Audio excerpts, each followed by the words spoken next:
mois de septembre 1982, le chef du KGB, Youri Andropov, est victime d'une tentative d'enlèvement.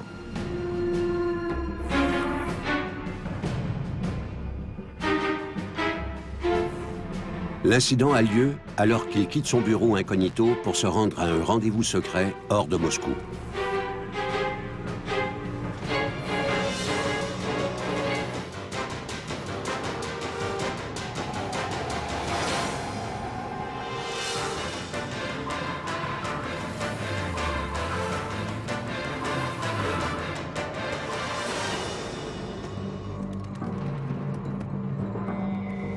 Вы арестованы!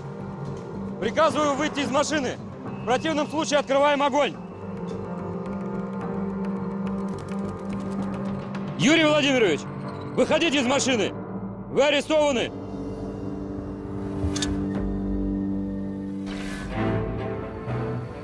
Cette poursuite marque l'étape finale d'une lutte de pouvoir entre le chef du KGB, Youri Andropov, et Nikolai Tcholokov, le chef du ministère de l'Intérieur, le MVD. Leur combat dure depuis une dizaine d'années. Cette confrontation était inévitable, puisque le premier était le chef de la police criminelle et le second le chef de la police politique.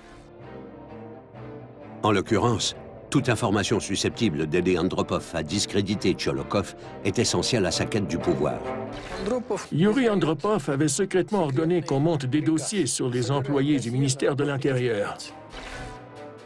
Depuis les débuts de l'Union soviétique, jamais un ministre de l'Intérieur n'a été formellement accusé de corruption.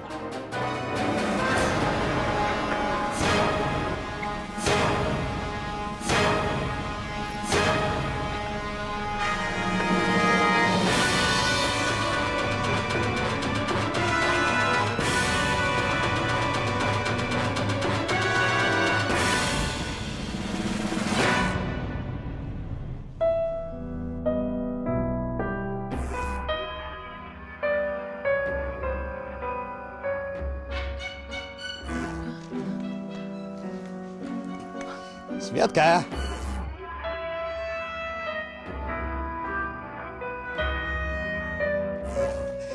Ты что это тут у меня делаешь, а? Ищу на счастье 4 листочка. На счастье?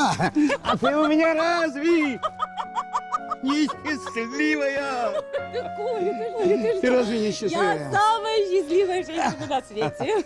К столу, Николай Анисимович! Светочка, к столу, я жду вас. Идем, идем, Виктория Петровна. Спасибо.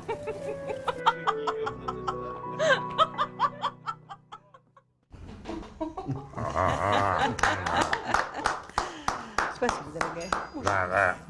Да. На чем же я остановился? Ага.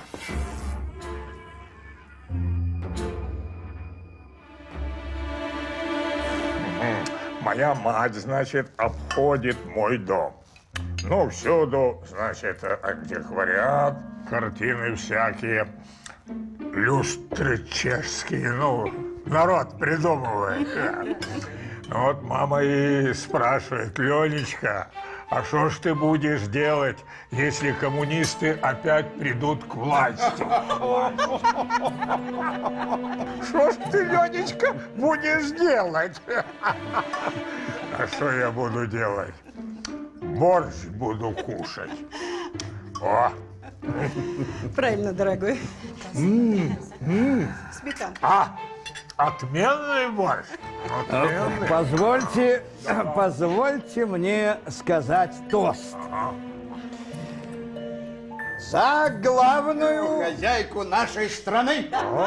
За тебя, Виктория Петровна.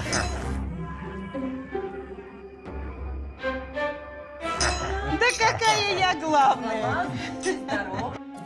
У самого Светочка готовит отменно, а? Правда? А что за кино-то? Про любовь? А?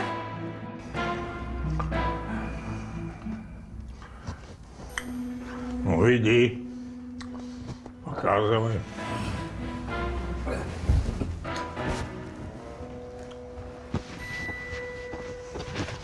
Ну, чего там у вас? Небось, неприличное? Да, не то слово.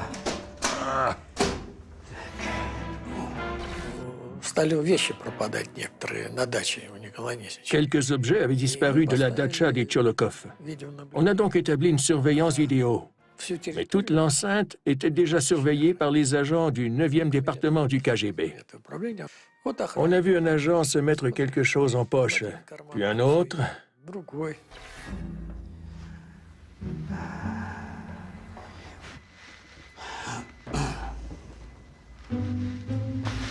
Отлично. Что это? Это один из охранников моей дачи. Повар заметил неладное. Ну, вдруг стал активно исчезать алкоголь на кухне. Как выяснилось, он любил не только заграничный напиток виски, но и любые другие там секреты и документы. А может, шпион? Нет, Виктория Петровна, не шпион. Мы проследили. И выяснили, что всю информацию он сливает на Лубянку.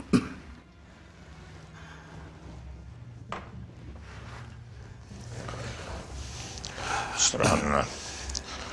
Сам не пьет, а набрал алкашей. Пойду позвоню Юре. Надо ему сказать, чтоб следил за своими кадрами. А может, он и не в курсе?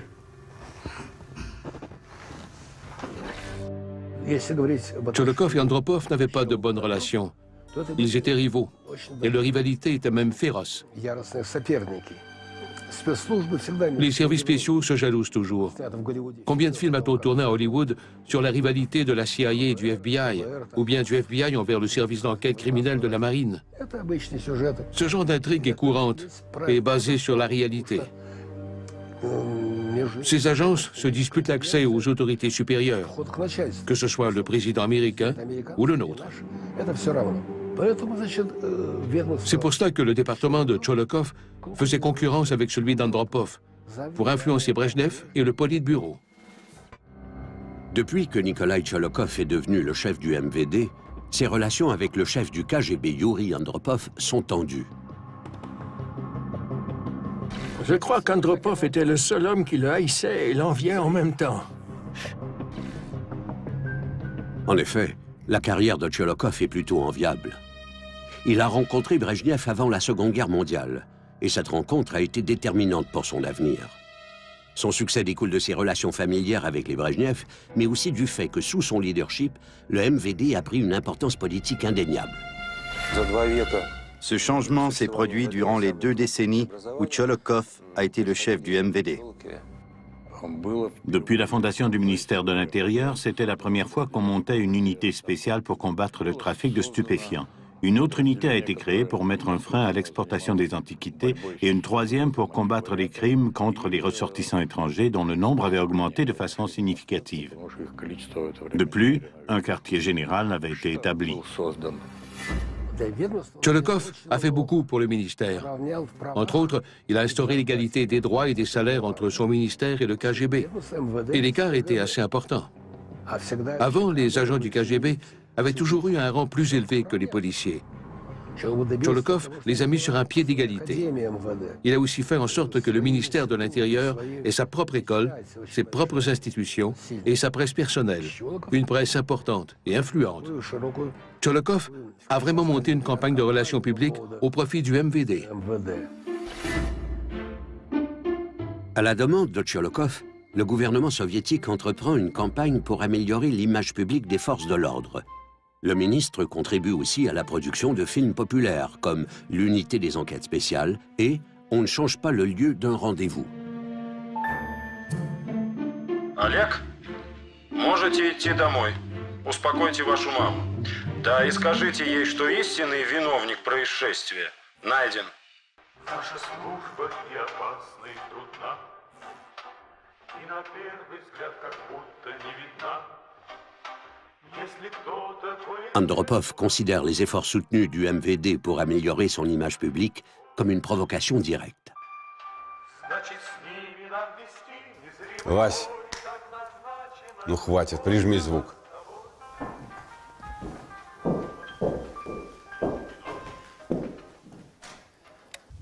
На чем мы остановились? Здесь материалы дела на Семенова Юлиана Семеновича. А зачем мне дело?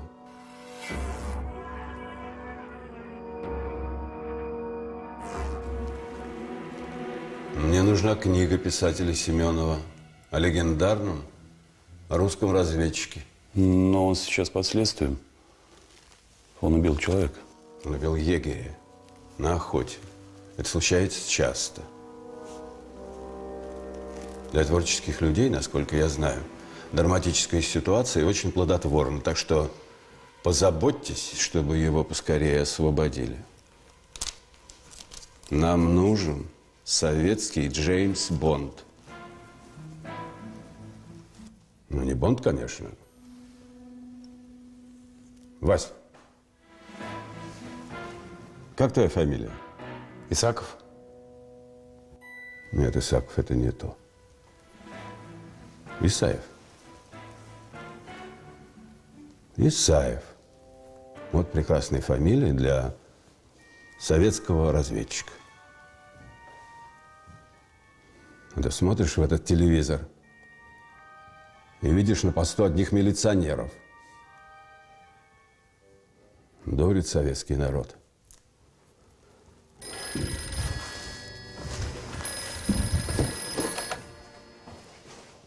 Да, Леонид Ильич?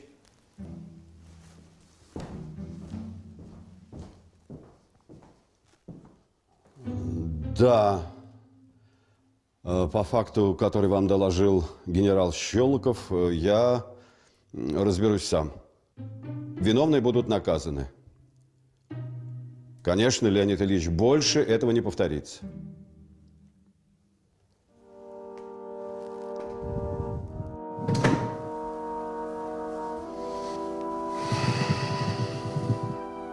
Вася, тебя когда завербовали на шее легендарные милиционеры? 2 месяца тому. Присматриваются. Смотри, на что-то затянулись. Пора тебе поближе подбираться к генералу Щелокову.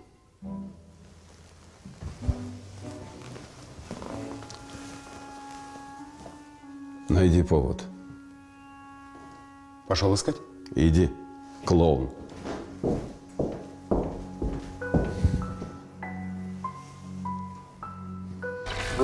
Il y a eu un incident assez remarquable lorsque Tcholokov a découvert qu'un employé du 9e département s'était introduit dans sa datcha pour y commettre un vol. Il a rapporté l'affaire à Brejnev et elle a provoqué tout un scandale. Ce genre de choses irritait profondément le KGB qui cherchait à contre-attaquer. L'affrontement d'Andropov et de Tcholokov dure depuis le début des années 70. Ils ont été nommés à la même époque et leur carrière progresse au même rythme. Mais en réalité, leurs services rivalisent depuis le premier jour. Tcholokov avait trouvé un décret signé par Lénine au sujet de la protection du gouvernement. Ce décret disait que le gouvernement devait être protégé par ces 2 organismes, le Comité à la sécurité de l'État et le Commissariat du peuple aux affaires intérieures. Un jour, les agents du KGB se sont rendus au comité central pour vérifier les laissez-passer. Et derrière eux, les hommes du ministre de l'Intérieur faisaient de même. Naturellement, Andropov n'a pas apprécié. Officiellement, Andropov est supérieur à Tcholokov, car il est membre du Politburo. Mais les liens étroits de Tcholokov avec Brejnev les mettent sur un pied d'égalité. Andropov connaissait très bien les liens qui unissaient Tcholokov à Brejnev. Il devait jouer du coude pour l'écarter de son chemin. Daimler-Benz, к Олимпиаде. Партию Мерседес прислал в рамках, так сказать, делового сотрудничества СССР ФРГ. Коля, не кури. Извини, Светуль, не буду.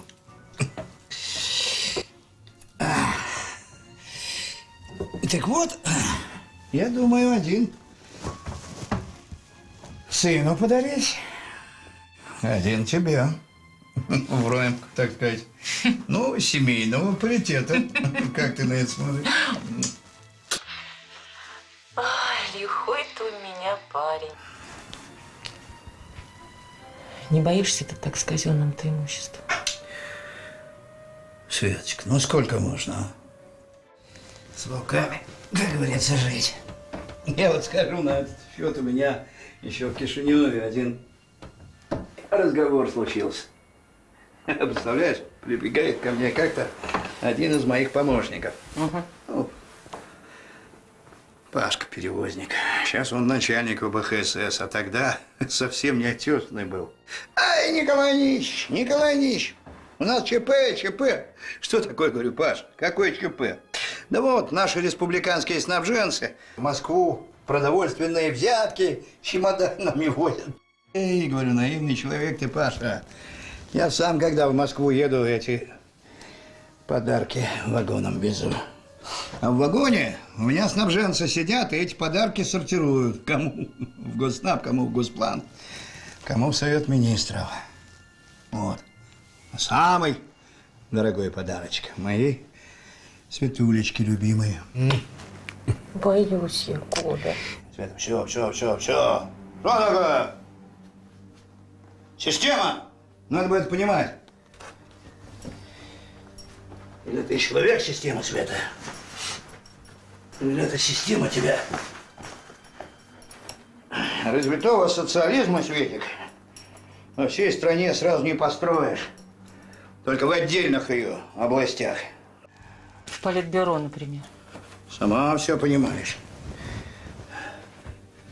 И вожди наши понимают. Давно уже поняли. Хватит об этой ерунде говорить. У вас сейчас молоко убежит. От нас, Ковалева, никто не убежит. А про Мерседесы отдельной сводкой. Поняла?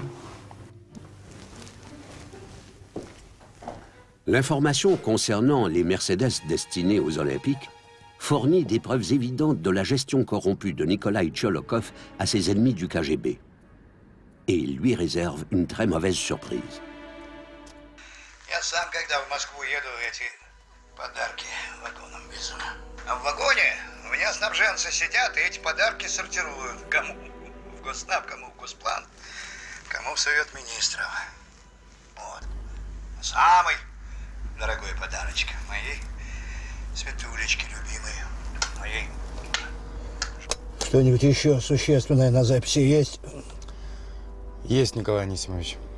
Про Мерседесы, которые вы для родни придержали. Твою мать! Дурак старый! Перед женой хвост распустил. Они голубые мундиры, вон они, тут как тут. Министра МВД им послушать охота.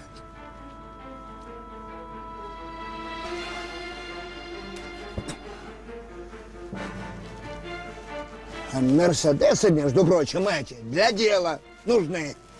Николай Анисимович. Да и перед иностранцами еще позориться будем. Николай Анисимович, ваша машина на предмет прослушки проверена, все чисто. Чисто. А раньше куда смотрел? Чисто у него. Отмывайся теперь за этим Мерседесы. Разрешите, товарищ генерал? Что еще? Если позволите, есть идея. Par une manœuvre astucieuse, les Mercedes olympiques finissent dans le garage privé de Brejnev. Le chef de l'État soviétique est un amateur et un collectionneur de voitures de luxe. Aucune autre question ne sera jamais posée sur les voitures disparues. Que sont devenus les Mercedes expédiés en URSS par l'entreprise allemande? Eh bien, elles n'ont pas tardé à être transférées au privé. On a vu un ministre adjoint au volant d'une de ces Mercedes et un pilote d'élite en avait une autre. Par la suite, Andropov comprend que l'affaire des Mercedes n'aurait jamais suffi à ternir la réputation de Tcholokov. Pour lui faire perdre son poste, il devrait trouver des preuves de corruption plus substantielles.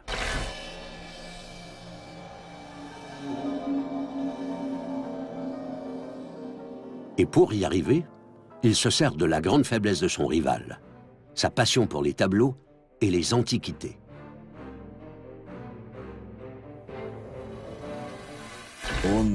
Il enquêtait jusqu'à ce qu'il découvre un appartement bourré d'objets de valeur. L'information était ensuite transmise à un cambrioleur, de sorte que le blâme était généralement attribué à ce petit voleur. Il n'avait pris que de menus objets. Mais les hommes de Tcholokov passaient après lui en ratissant les biens de grande valeur. De cette façon, le cambrioleur était tenu responsable de tous les vols et il finissait en prison.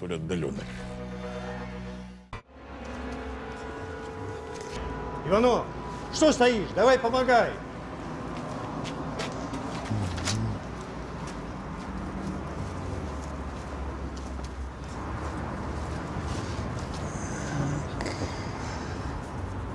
Да, за эти шедевры мало не дадут. Ты чего такое говоришь, гнида? Ты что ж думаешь, их кто-то загонять собрался? Ты вообще соображаешь, с кем ты разговариваешь? Виноват, товарищ подполковник. Виноват. Я что говорю? Преступникам-то за эти картины наверняка по 10 лет накинут.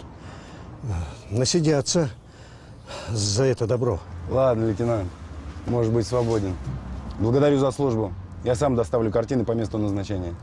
Слушаюсь. Все.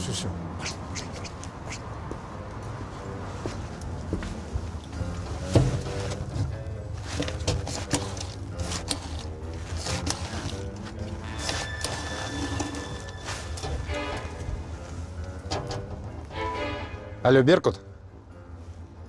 Привет, красавица. Это пересмешник, не узнала?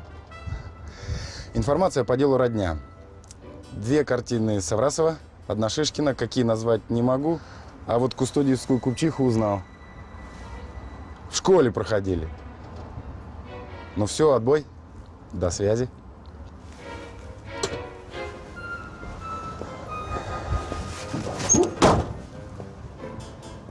Le KGB recueille une grande quantité d'informations compromettantes pour Tcholokov. Le nom de code du dossier est famille.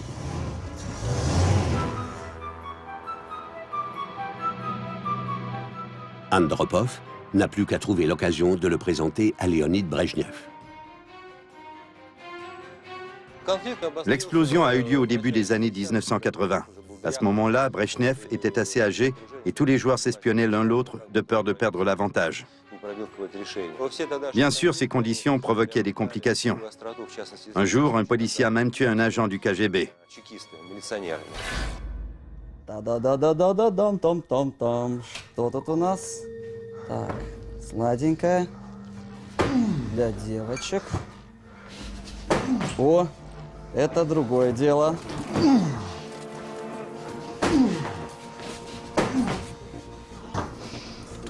Сержант, что так работает? Сейчас я тебе покажу, как надо. Вот, как ты бьешь?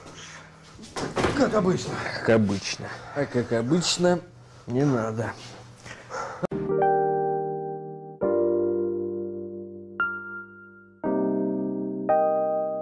Надо аккуратно. Через книжечку, чтоб следов не оставалось. Николай! Есть книжечка? Книжки нет, товарищ лейтенант. Есть газета. Давай. Вот. Правда.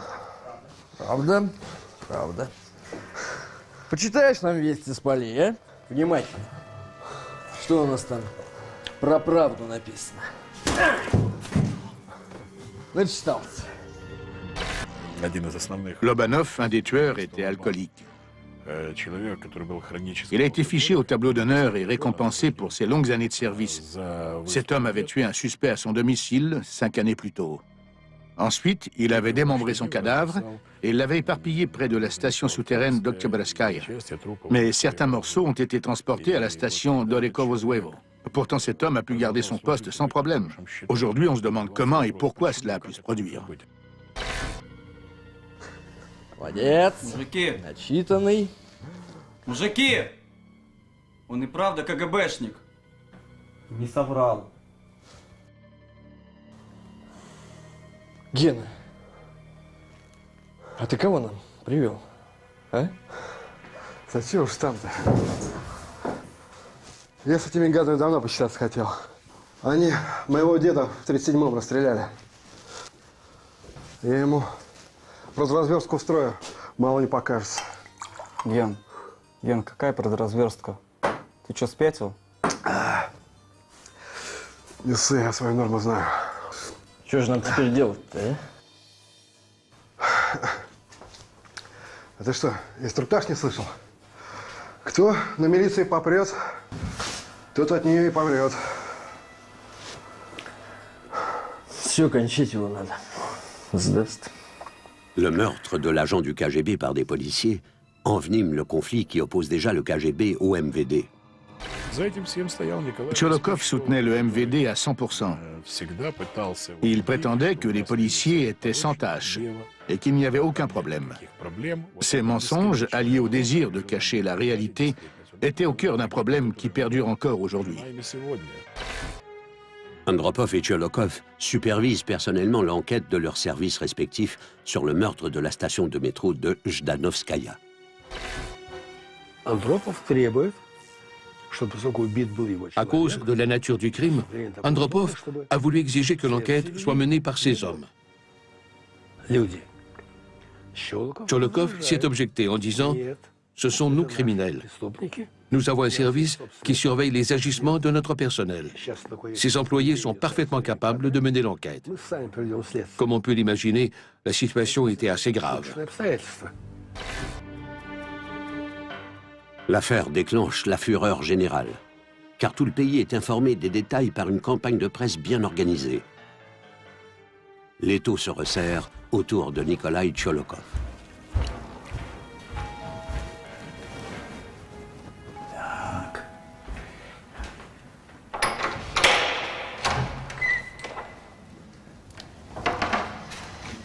Здравствуйте, Николай Анисимович. Вот решил по-соседски навестить вас. Вы не против? Что вы, Юрий Владимирович, наоборот. Я очень рад. Пожалуйста, проходите. Благодарю. Юрий Владимирович, в таком случае, может быть, чаю? Да нет, спасибо. Ну, милости прошу. Но вы не думаете, что я отказываюсь, потому что в доме врага есть не положено? Мы ведь с вами не враги, Николай Анисимович. По крайней мере, я вас не считаю своим врагом, товарищ генерал армии. Я очень рад от вас это слышать, товарищ генерал армии. Прошу, Юрий. Благодарю.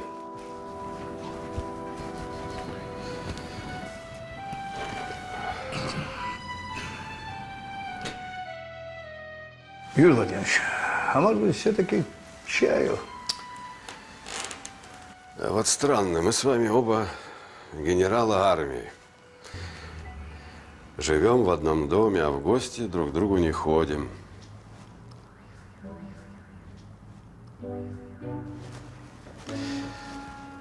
Спрашивается, почему? Действительно. Вы позвольте? Да. Петр Первый, хорошая книга. А вы знаете, что ее заказал Сталин? О, неужели? Да, это вполне очевидно. Жизнеописание Петра очень похоже. Особенно тут одно место знаменательное, когда он раздает привилегии своим вассалам. Как вы думаете, почему? Ну, очевидно, для того, чтобы они, так сказать, лучше работали. Вы правда так думаете? А я думаю, чтобы легче было рубить головы, когда они проштрафятся.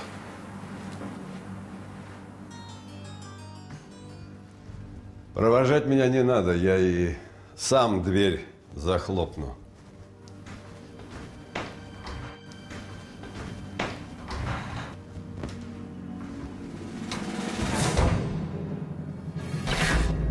Le ministre de l'Intérieur avait le poste le plus profitable du pays. Pratiquement tout le reste était sous sa juridiction, y compris les patrouilles routières et le bureau des douanes. La salle d'attente du bureau de Nikolai Cholokhov était bourrée de gens qui avaient besoin d'aide. Il y avait même des représentants de la culture. Le téléphone n'arrêtait pas de sonner et tout ce monde réclamait son aide. C'était un endroit absolument crucial.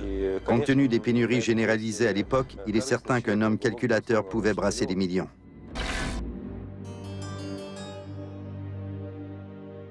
L'allusion d'Andropov à des privilèges que lui-même se fait un point d'honneur de ne jamais accepter est très claire. C'est une déclaration de guerre.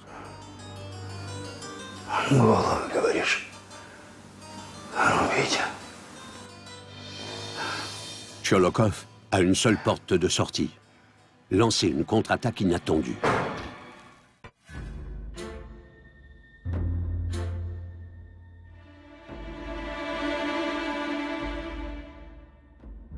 Не стоило тебе так наряжаться ко мне в больницу. Ты так у меня всех медсестричек отобьешь.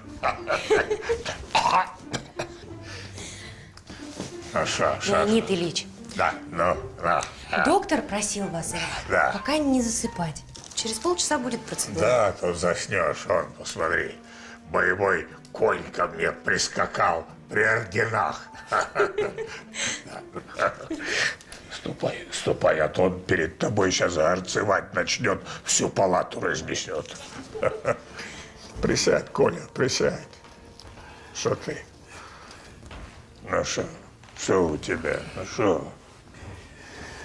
Лень, ты только не волнуйся, тебе нельзя. Лень, это заговор. Слушай, ну и начинай ты мне опять про Андропова рассказывать. У тебя доказательства есть? Доказательств нет.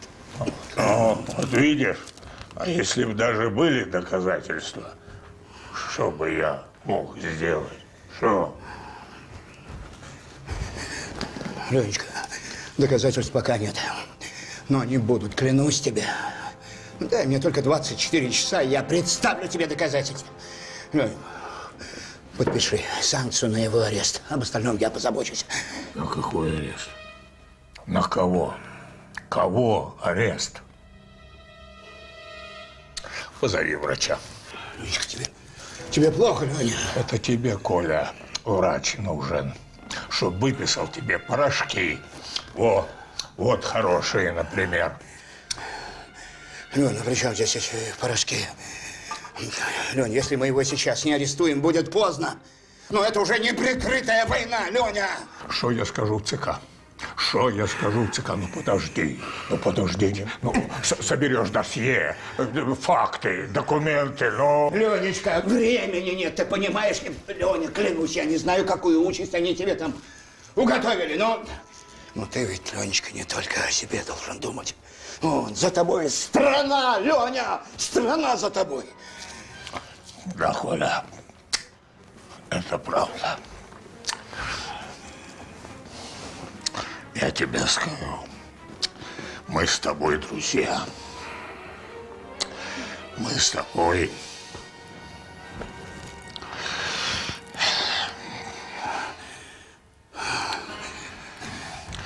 Мы с тобой... Но если что-то пойдет не так, я тебя прикрыть уже не смогу.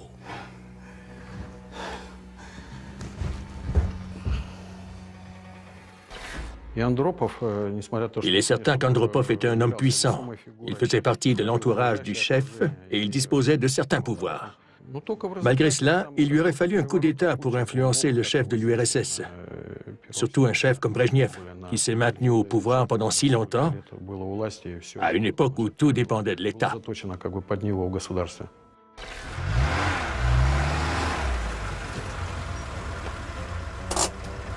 Странное место выбрали, Николай Анисимович. Времени не было, Настя убирать. Давай ключи. В машине? Это что, ограбление? Ты обрал, Вася. Значит так, через час ко мне в кабинет Лебедева и командира группы резерва. И никаких телефонов. Лично съездишь. Ты меня понял? Понял. А как же я, пешком, что ли? Мухой, Вася, мухой!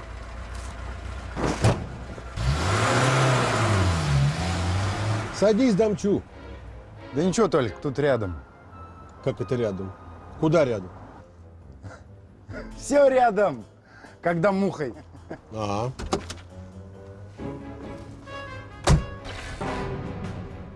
À l'époque, Tcholokov dispose d'une unité spéciale officiellement créée pour assurer la sécurité durant les Jeux Olympiques. L'unité a reçu un entraînement poussé en libération d'otages et peut être lancée en action par ordre spécial en cas d'extrême urgence.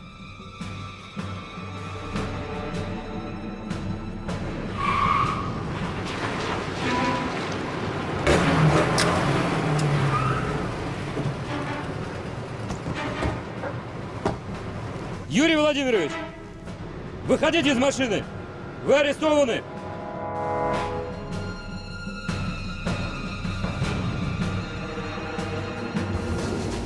Не понял. Здрасте. Не дергайся.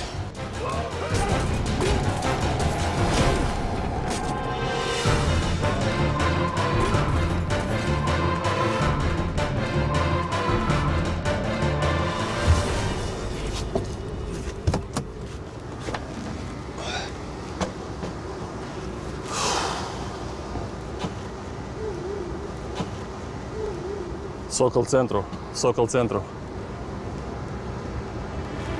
Засада в кольце. Потерь нет.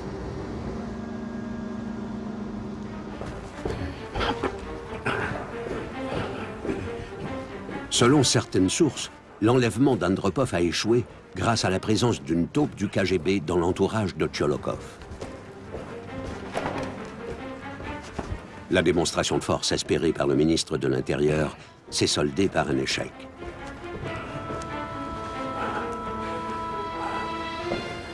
Так, как смеете? Меня вызывали.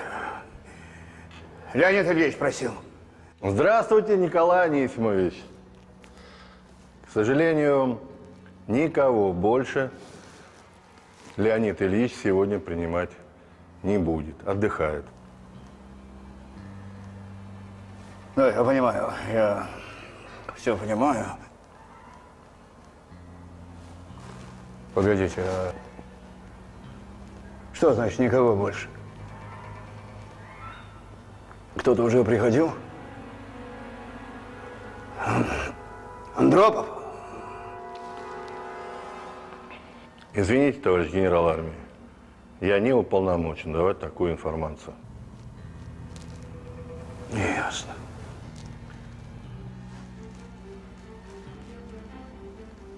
Не уполномочен.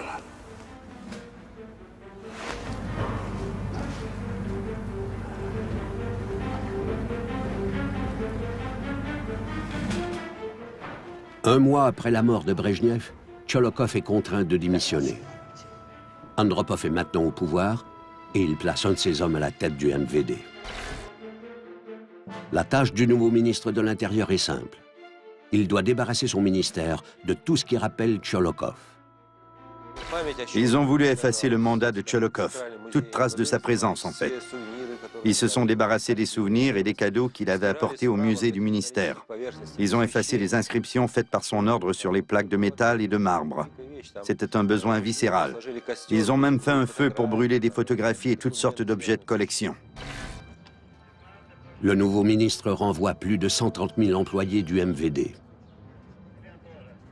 Il démantèle aussi certains des services que Tcholokov avait instaurés, comme l'unité pour la prévention des délits mineurs et plusieurs autres. Toutes sortes de rumeurs ne tardent pas à circuler. Le couple Tcholokov doit quitter les 2 dachas qu'il occupait, car elles appartiennent au gouvernement, et emménager dans une modeste maison de l'île de Serebryanny-Bor. Коленька, я теперь дома и говорить-то боюсь. Они все слышат. Каждое слово теперь записывают.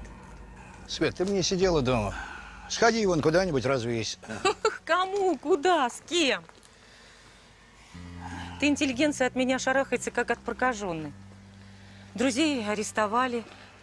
Галочка Брежнева под домашним арестом. Да ладно, под каким арестом? Пьет она, твоя Галочка. Вот и все. Счастливая. А я вот не могу. Запил и забыл. Так. Что все это значит?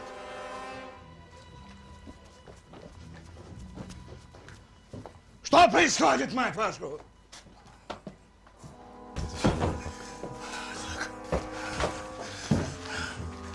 Что здесь происходит?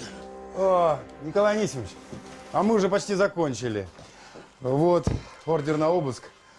Подпишите, пожалуйста, акт об изъятии картин. Ты. Я, товарищ генерал армии. Разрешите представиться. Подполковник КГБ Василий Исаков. Ты, сучонок!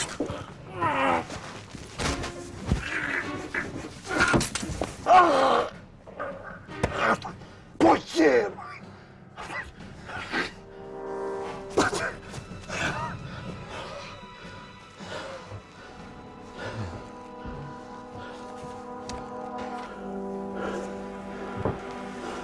Я просил вас подписать акт, Николай Анисимович.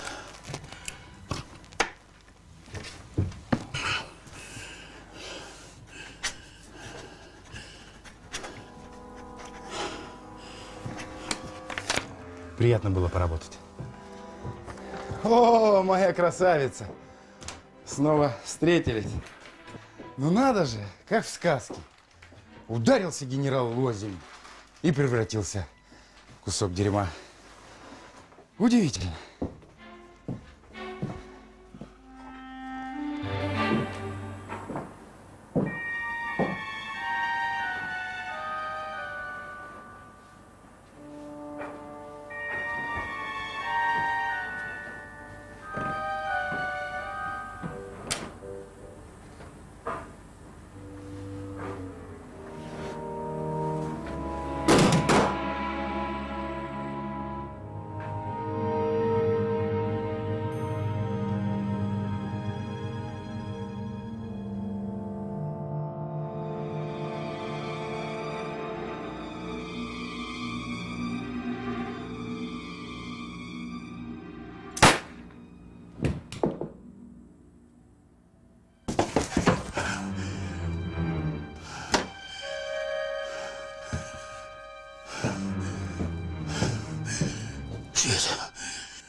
Светка.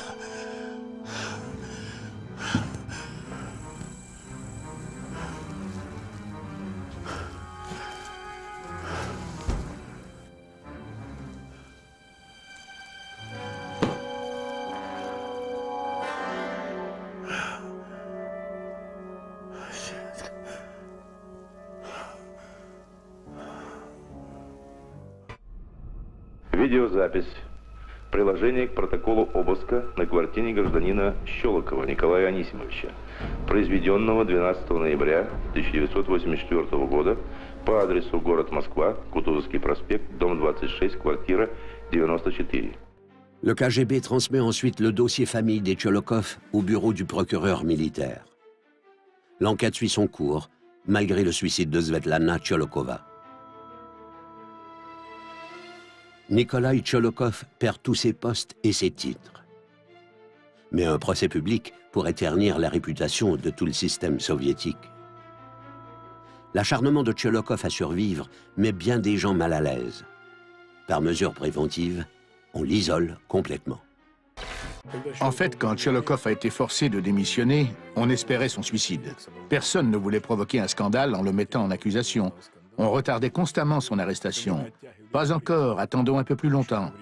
Ce n'est pas la règle en cours d'enquête. Mais ils ont fait le maximum pour ne pas mettre Tcholokov en état d'arrestation. Un an après la mort de Svetlana, le téléphone sonne dans la datcha dépouillée de Tcholokov. Un employé du service des récompenses du comité central exige qu'il rende toutes ses décorations, y compris ses médailles de guerre. C'est la goutte d'eau qui fait déborder le vase. La note de suicide de l'ex-ministre de l'Intérieur se termine par cette phrase « On n'enlève pas les décorations à un cadavre ».